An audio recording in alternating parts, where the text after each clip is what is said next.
This is not just a story. It is a testimony buried in the restless city of Lagos. A story whispered in markets, retold in hushed tones at dinner tables, and remembered by those who witnessed it unfold. And before we begin, pause for a moment. If you are hearing my voice right now, I invite you to subscribe to this channel. Tell us in the comments where you are watching from, because today's story will travel far beyond Lagos. It will reach into your soul. It will remind you that choices, once made, are like shadows. They follow you even into the darkest corners of regret. This is the story of Kemi, a woman who thought wealth was love, a woman who traded loyalty for luxury, and a woman who learned that every step taken in betrayal always circles back, sometimes with fire, sometimes with ashes. But to understand how she came to beg at the very door she once slammed, we must first begin, not with her husband, not with her rich lover, but with her fall. Picture this. A rainy night in Victoria Island. The glittering lights of skyscrapers dance on wet streets, but inside one mansion, a woman kneels by a locked gate. Her silk dress is torn, her once carefully polished nails are chipped, and her voice cracks as she pleads for mercy. That woman is Kemi. The guards at the gate have been given strict instructions. Do not let her in. Her tears fall into the puddles gathering by her knees, mixing with the dirt of her fall from grace. Not long ago, she was the queen of this house, a favored companion to one of Lagos's wealthiest businessmen. She was envied by friends, admired by strangers, and even feared by some. But tonight she is nothing. No driver, no servants, no expensive perfumes masking her fear. She bangs on the gate, screaming into the night. But the mansion remains silent. The man she abandoned her husband for, the man she thought would make her dreams permanent, has discarded her like a worn-out garment. This is where the story begins, at the bottom of her ruin. For Kemi, every glittering stone she once clutched has now turned to gravel in her hands. But how did she get here? To know that, we must turn back the pages, to the city where everything started. Lagos, in its raw form, is a city of two faces. One face sparkles with wealth, the endless traffic of luxury cars in Ikoyi, the glowing rooftops where music and champagne flow into the dawn, the sprawling estates in Lekki where power lives behind high fences. The other face groans with struggle, husbands chasing unpaid salaries, wives stretching market's last kobo into meals, families fighting to keep dignity alive while dreams threaten to die. It is in this second face of Lagos that Kemi's story was first written. She was married to Tund, a young man whose greatest possession was his dream. He dreamed of building a small business that would rise into greatness. But dreams alone cannot feed a home, and in their one-bedroom apartment in Surulere, the tension of unpaid bills was a constant echo. At first, Kemi tried. She shared his hope, she bore the sacrifices, she smiled even when hunger gnawed at her stomach. But with each passing year, the shine of patience dulled. She looked at the glittering lives of her friends, women who posted pictures in Dubai, who wore the latest lace at weddings, who drove cars with tinted glass. And then she looked at her own life, the cracked tiles of her apartment, the old wrappers she repeated, the endless excuses when rent was late. Resentment grew quietly, like mold in the dark. Tund believed love was enough. Kemi began to believe that love without wealth was just another name for suffering. It was at a wedding in Victoria Island that fate twisted the knife. The bride was a friend of Kemi's, and the hall glittered with chandeliers and laughter. It was there that Kemi first locked eyes with Femi, a wealthy businessman whose presence filled the room like a storm waiting to break. He was older, sharper, and unlike Tund, his world did not smell of dust and sacrifice. Femi noticed her hunger, not the hunger of the stomach, but the hunger of ambition, of longing. And he knew how to feed it. It began with small gestures, a ride home in his chauffeur-driven car, a gift of perfume, the thrill of being seen in expensive restaurants where waiters bowed as if she were royalty. Kemi's heart still carried love for Tund, but her eyes were beginning to betray her. With every encounter, she felt herself crossing an invisible line. And then came the day she did not look back. On a hot afternoon, when Tund returned home with sweat and hope clinging to his shirt, he found the apartment empty. No trace of his wife's laughter. No sound of her footsteps. Only a letter. A few lines scrawled in haste. I cannot continue like this. You promised me a life you cannot give. I am choosing a better future. Don't look for me. The words sliced through him like glass. His hands trembled as he read them, but Kemi was gone. Gone to the other side of Lagos, to Femi's mansion, where wealth flowed like water. That was the day Tund learned that love, no matter how true, could be abandoned. And that was the day Kemi stepped into her new life, convinced she had finally escaped poverty's grip. For a time, Kemi thrived. She wore diamonds that sparkled under Lagos' sun. She posed for pictures that gathered envy on Instagram. She moved in circles where laughter was soaked in champagne and weekends were spent in private resorts. With Femi, she became someone new, not the woman who once carried buckets of water from a shared tap, not the wife who once cooked beans with borrowed kerosene. She was now a woman of power, of wealth, of elegance. But wealth, in the wrong hands, can be a cage disguised as freedom. Femi's generosity was not love. His kindness was conditional. Every gift came with invisible chains, every smile with a shadow of control. Kemi was blind to it, until it was too late. The first signs were subtle. A night when Femi did not come home, and his driver whispered of another woman. A slap across her face when she questioned him. A bank account that once overflowed suddenly locked without explanation. Femi was not the savior she imagined. He was a man who collected women the way some collect art. Display them, enjoy them, discard them. Kemi had been beautiful, hungry, ambitious, the perfect prey. But now, she was simply another name on his long list. And as quickly as she had been elevated, she was cast aside. Her eviction was swift. The same guards who once saluted her now dragged her out of the mansion. Her clothes were thrown into the street. Her calls went unanswered. Her friends, those who once clung to her for free rides and champagne, disappeared into the shadows. Kemi had left love for wealth. Now she had neither. Her nights were spent in shame, her days in hunger. She had no husband to return to, no family to comfort her. Her pride was the only thing left, but even that crumbled when desperation clawed too deep. Which brings us back to that rainy night at the mansion gates. Kemi kneeling, begging, pleading, but no one answering.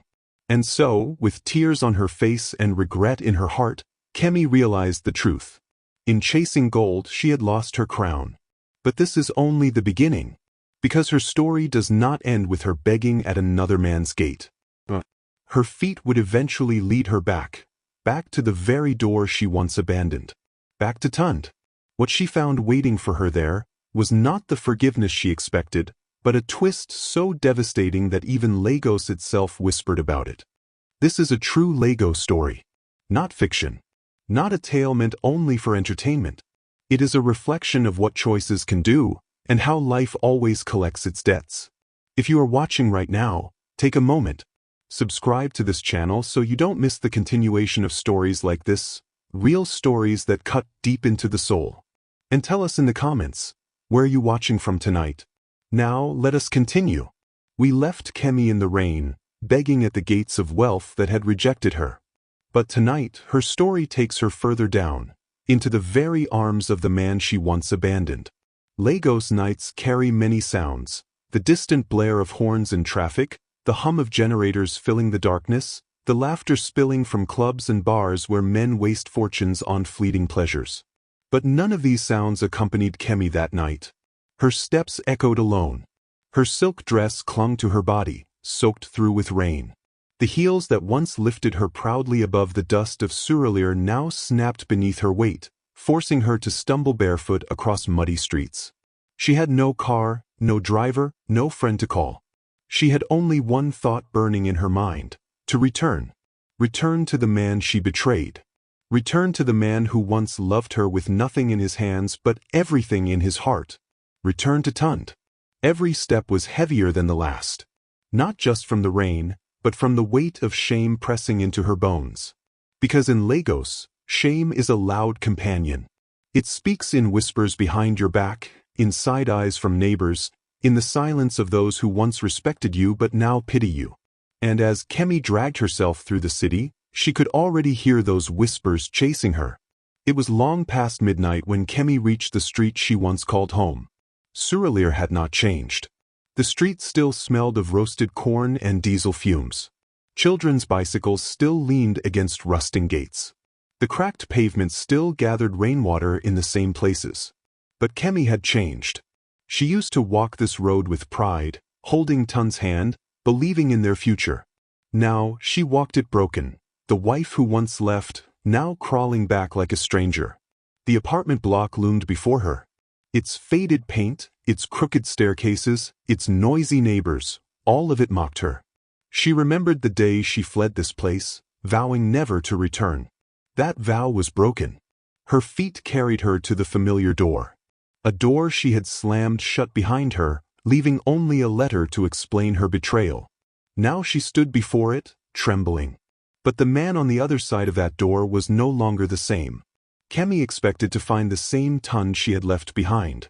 The struggling man with weary eyes, the man who wore his shirts until they thinned, the man who fought daily battles just to keep the roof above their heads.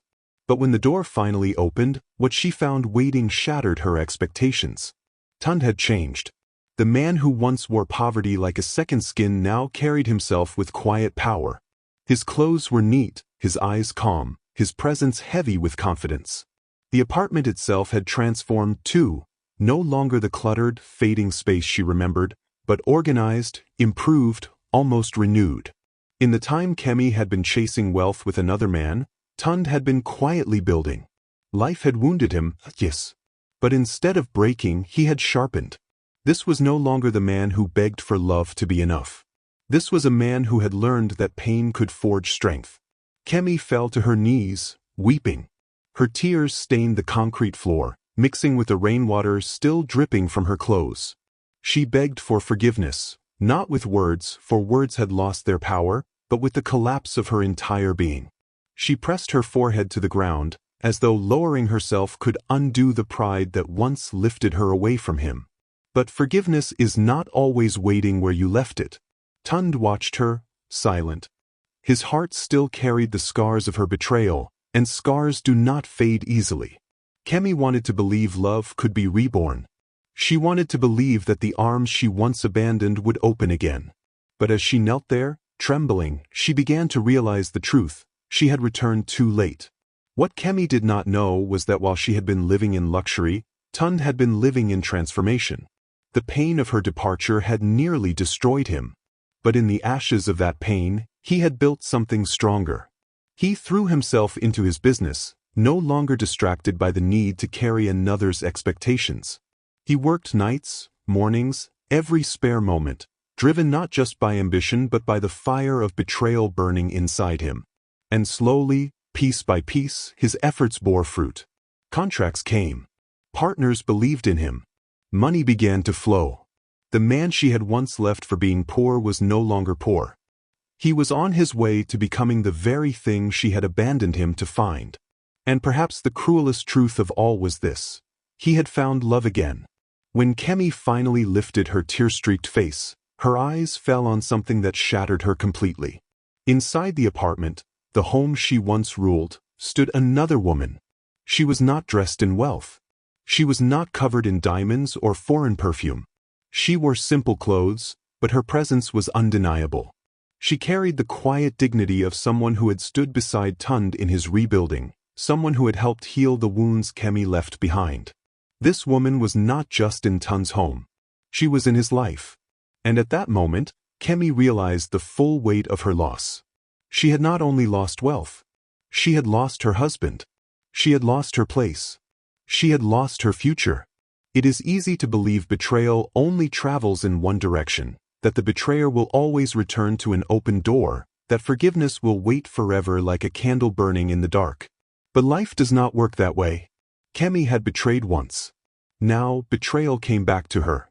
The sight of another woman in her husband's arms was not just shocking. It was justice, sharp and merciless. She had traded love for gold, and now, when she came back empty-handed, she found love replaced. Lagos does not keep secrets for long. Soon, neighbors whispered of the woman who had returned begging. They whispered of how she had knelt before the man she once despised, only to find him risen beyond her reach. They whispered of how she had been replaced, how she had lost everything. And in Lagos, whispers spread faster than fire. Every market, every street corner, every wedding hall, people spoke her name with pity, with judgment, with warning. Kemi became a living lesson. A reminder that choices are like debts. They may be delayed, but they are always paid.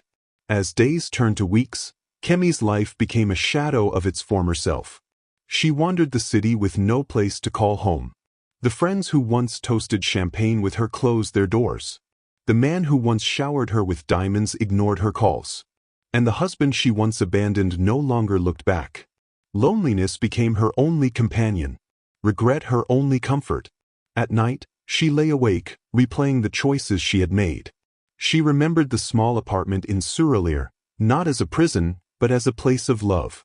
She remembered Tun's laughter, his patience, his dreams. She remembered everything she had thrown away. And it broke her all over again. And so, Kemi's return was not the redemption she imagined. It was not forgiveness. It was not restoration. It was judgment. For when she came back, she did not find the man she left behind. She found a man reborn, stronger, wealthier, and already holding the hand of another woman. Kemi thought she could rewrite her story. But some stories, once broken, cannot be mended. Yet this is still not the end. Because what happens next will reveal the deepest cut of all. A decision that will leave scars not only on Kemi, but on everyone around her. This is not just a tale of Lagos. This is the anatomy of regret, how it claws at the soul, how it corrodes the heart, how it pushes even the strongest into the shadows. If you are here now, pause for a moment. Subscribe to this channel, so you don't miss the unfolding of stories like this, stories of love, betrayal, and the hidden truths of African lives. And tell us in the comments, where are you watching from? We left Kemi at her breaking point, cast out by wealth, rejected by her husband, and erased from the life she once thought permanent. What comes next is not healing. What comes next is the abyss. Lagos is a city that never sleeps, but for Kemi, every street became a nightmare. She wandered aimlessly, carrying nothing but the weight of her past. The city's lights mocked her, reminding her of the nights she once sat in luxury watching the skyline. The voices of street vendors haunted her, their cries blending with the echo of her own hunger. At first, she tried to return to her old friends, the ones who once envied her Instagram posts and admired her designer handbags. But doors shut quickly. People who once toasted champagne with her now pretended not to know her name. Lagos respects wealth. It does not respect failure. And Kemi, stripped of both love and riches, became invisible. Days blurred into weeks, and Kemi's body began to betray her. She had once pampered herself with imported skincare and expensive meals, but now, survival meant scraps. Her skin grew pale, her frame thinner, her eyes hollow. The woman who once turned heads at weddings now turned away in shame when she caught her reflection in shop windows. She barely recognized herself. And yet, the cruelest pain was not in her body. It was in her heart. Every day, her mind replayed the scenes. The small Surulere apartment she had despised, Tun's laughter she had ignored, the letter she had left behind. Each memory was a blade, carving her regret deeper. Desperation makes people attempt the impossible. One evening, with trembling hands, Kemi returned to the Surulere apartment. Not to reclaim her place, she knew that was gone. But to beg. She thought, perhaps, if she lowered herself enough, if she stripped her pride completely, Tund might take pity. But what she found was worse than rejection. Through the window she saw him, sitting with the new woman by his side. They laughed together, a laughter that was once hers. They shared meals on the same table where she had once sat. The life she threw away had been rebuilt without her.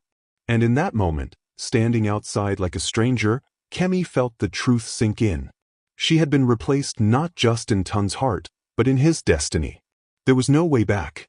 From that night, Kemi's descent quickened. She drifted between odd shelters, abandoned shops, church steps, the floors of women who allowed her to stay a night out of pity. She searched for work, but the years spent living off another man's wealth had left her unskilled, unprepared, unready. The city chewed her up. And in the chaos, darker paths opened. She found herself drawn into the underbelly of Lagos, into the nightlife that feeds on broken people, into the company of those who prey on desperation. She began to trade her presence for survival. Not for diamonds, not for wealth, but for food, for a bed, for a few hours of rest. The woman who once walked proudly in silk now sold pieces of herself in silence, each time losing more of her soul. Lagos whispers travel fast. Soon, neighbors from her old life spoke of her with disdain. They told stories of how they had seen her wandering barefoot at Ojulegba, of how she now begged at nightclubs where she once danced in glory. Even Tund heard the rumors.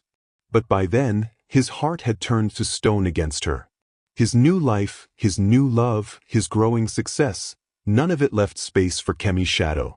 She became a cautionary tale, retold in markets and barbershops, a warning to young wives and ambitious women alike. Do not leave love for wealth. Do not trade loyalty for luxury. Or you will end like Kemi. Regret does not only scar the mind. It scars the body. Kemi's health began to collapse. Nights spent in the cold brought fever. Hunger hollowed her stomach. Her once sparkling eyes grew dim. She sought help at clinics, but without money, doors closed. She prayed at churches, but even the prayers felt heavy, unanswered. And as she lay one night on a wooden bench in the heart of Lagos, shivering from fever, she whispered to herself, not words of hope, but of despair. For the first time, she began to wonder if her story would end not with redemption, but with silence. But life, cruel as it is, does not always end quickly. It tempts. It tests. And in her lowest moment, Kemi was approached by a figure from her past, someone from Femi's circle, the rich man who had discarded her. This figure whispered promises. A way back into wealth, a way back into power, if only she would agree to play a role in a dangerous game. The choice was simple: continue wasting away in the streets, or surrender herself to another cycle of exploitation. And though her body resisted, her hunger pushed her forward. She accepted. It was not love. It was not wealth.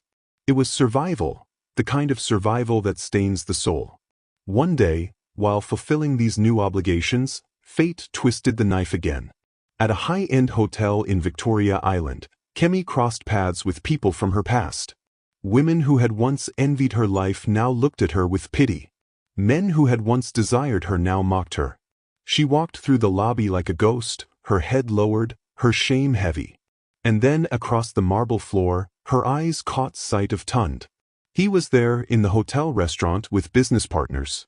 He looked powerful, confident, untouchable. Their eyes met for a fleeting moment. For Kemi, it was like the earth splitting beneath her feet. For Tund, it was nothing, just a shadow passing by. That was the final blow. That night, Kemi collapsed in an alleyway behind the hotel. Her body shook with fever, her stomach twisted in hunger, her mind swam in regret. Everything she had once been was gone. The wife, the queen, the beauty, all that remained was a broken shell of a woman who had traded everything for nothing. And as she lay there, trembling in the dirt of Lagos, she whispered her own name like a stranger. She wondered if she would die there, forgotten, erased.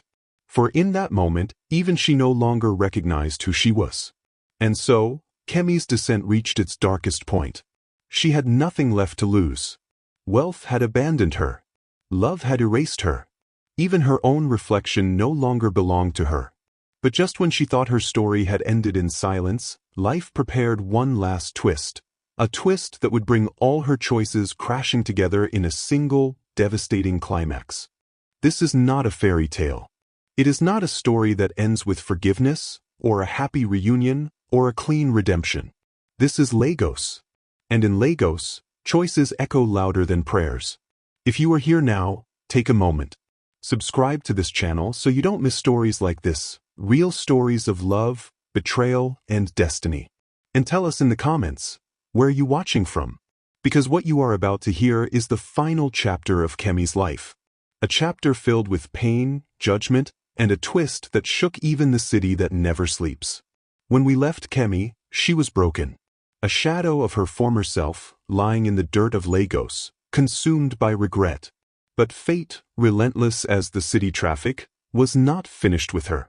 She woke from that night in the alley with a new resolve. Not the resolve of hope, but the resolve of desperation. She decided she could not continue in silence. She had to reclaim her dignity, no matter the cost. And in her fragile mind, only one path remained. She would confront the past. She would face Tund. She would demand her place. It was a dangerous thought. But desperation rarely listens to reason. On a sweltering afternoon, Kemi walked once more to Suralire. Her body was weak, her clothes torn, her hair matted. But her eyes burned with the madness of regret. Neighbors stared as she passed, whispering. Some shook their heads. Others muttered prayers. Everyone knew the story. Everyone knew the shame. At Tund's apartment, she stood at the gate, trembling. Inside, life carried on without her. Laughter drifted out. The sound of children playing. The smell of food cooking. Children. That sound pierced Kemi like a blade. For in her time away, Tund had not only built a new life, he had built a new family. The new woman had given him what Kemi never stayed long enough to give: children. A legacy. And in that moment, as she clung to the rusting gate, Kemi realized the truth. She had not just lost a husband. She had lost the future she could never reclaim. She collapsed to the ground, her screams echoing down the street. Neighbors gathered, watching as the once proud wife of Suralire writhed in the dust, begging the heavens for mercy. But heaven remained silent. Inside the apartment, Tund did not come out. He did not look back. For him, the chapter was closed. For Kemi, the chapter was an endless loop, replaying her betrayal over and over until her mind began to fracture. In the days that followed, Kemi's desperation turned dangerous. She began to appear at Tund's business places, standing outside offices, whispering his name to strangers. She wandered into restaurants where he dined, sitting at distant tables, watching with hollow eyes. She lingered near his home, like a ghost haunting the life she once owned. Some pitied her. Others mocked her. But all agreed on one thing: she had lost her mind. And perhaps they were right. For grief, regret, and shame had twisted her soul into something unrecognizable. The climax came one evening when Kemi forced her way into a gathering. Tund was celebrating a milestone. His business had expanded, contracts secured, his name rising among Lagos's success stories. The hall was filled with laughter, music, and pride. But into that hall staggered Kemi. Her body frail, her clothes ragged, her face pale with sickness. Gasps filled the room as guests recognized her. The whispers spread like wildfire. That is Kemi, the wife who left him for wealth. She stood in the center of the celebration, shaking, her eyes fixed on Tund. And with a voice raw from tears, she called out for him. But Tund did not move. His silence was louder than her cries. The guests turned their eyes away, ashamed to look. Some ushered her out. Some cursed under their breath. And once again she was discarded, not just by one man, but by the weight of an entire society. That night, Kemi wandered the streets alone. Her body could no longer carry her pain. By dawn, she was found collapsed beneath the bridge at Ojulegba, the same bridge where countless dreams rise and fall every day. Her breathing was shallow, her skin burning with fever, her eyes vacant. She was rushed to a clinic, but without money, the care was limited. The nurses shook their heads. The doctors whispered. She was too far gone. Her body had endured too much hunger, too much sickness, too much despair. And on that cold hospital bed, Kemi's story reached its end. But the twist of her story was not only in her death. It was in what she left behind. For when her body was laid to rest, the whispers of Lagos grew louder. She became more than a woman. She became a lesson. In markets, women told her story to their daughters. In churches, pastors spoke her name as a warning. In homes, men shook their heads, repeating her downfall. Her life became a proverb. Do not trade love for wealth. Do not abandon loyalty for luxury. Do not forget that choices echo louder than prayers. Kemi had died, but her story lived on, carried by the same city that once swallowed her whole. As for Tund, he did not celebrate her death. He did not mock her memory. He simply remained silent. For in truth, though he had built a new life, though he had moved on, though he had survived her betrayal, a part of him still remembered the woman she once was. The young bride who once dreamed with him in that small Surulere apartment. But love, once shattered, cannot always be rebuilt. And forgiveness, once delayed, sometimes never arrives. And so, this is how the story ends. Kemi left her husband for wealth. She chased the glitter of Lagos, believing riches would give her what love could not. But when the glitter faded, when the wealth discarded her, when she returned begging, she found not forgiveness, but judgment. Her story is not just hers. It is the story of many who forget that love, no matter how fragile, is worth more than gold. Remember her name. Remember her fall. And remember this truth. In Lagos, in life, every choice is a seed. What you plant, you will one day harvest.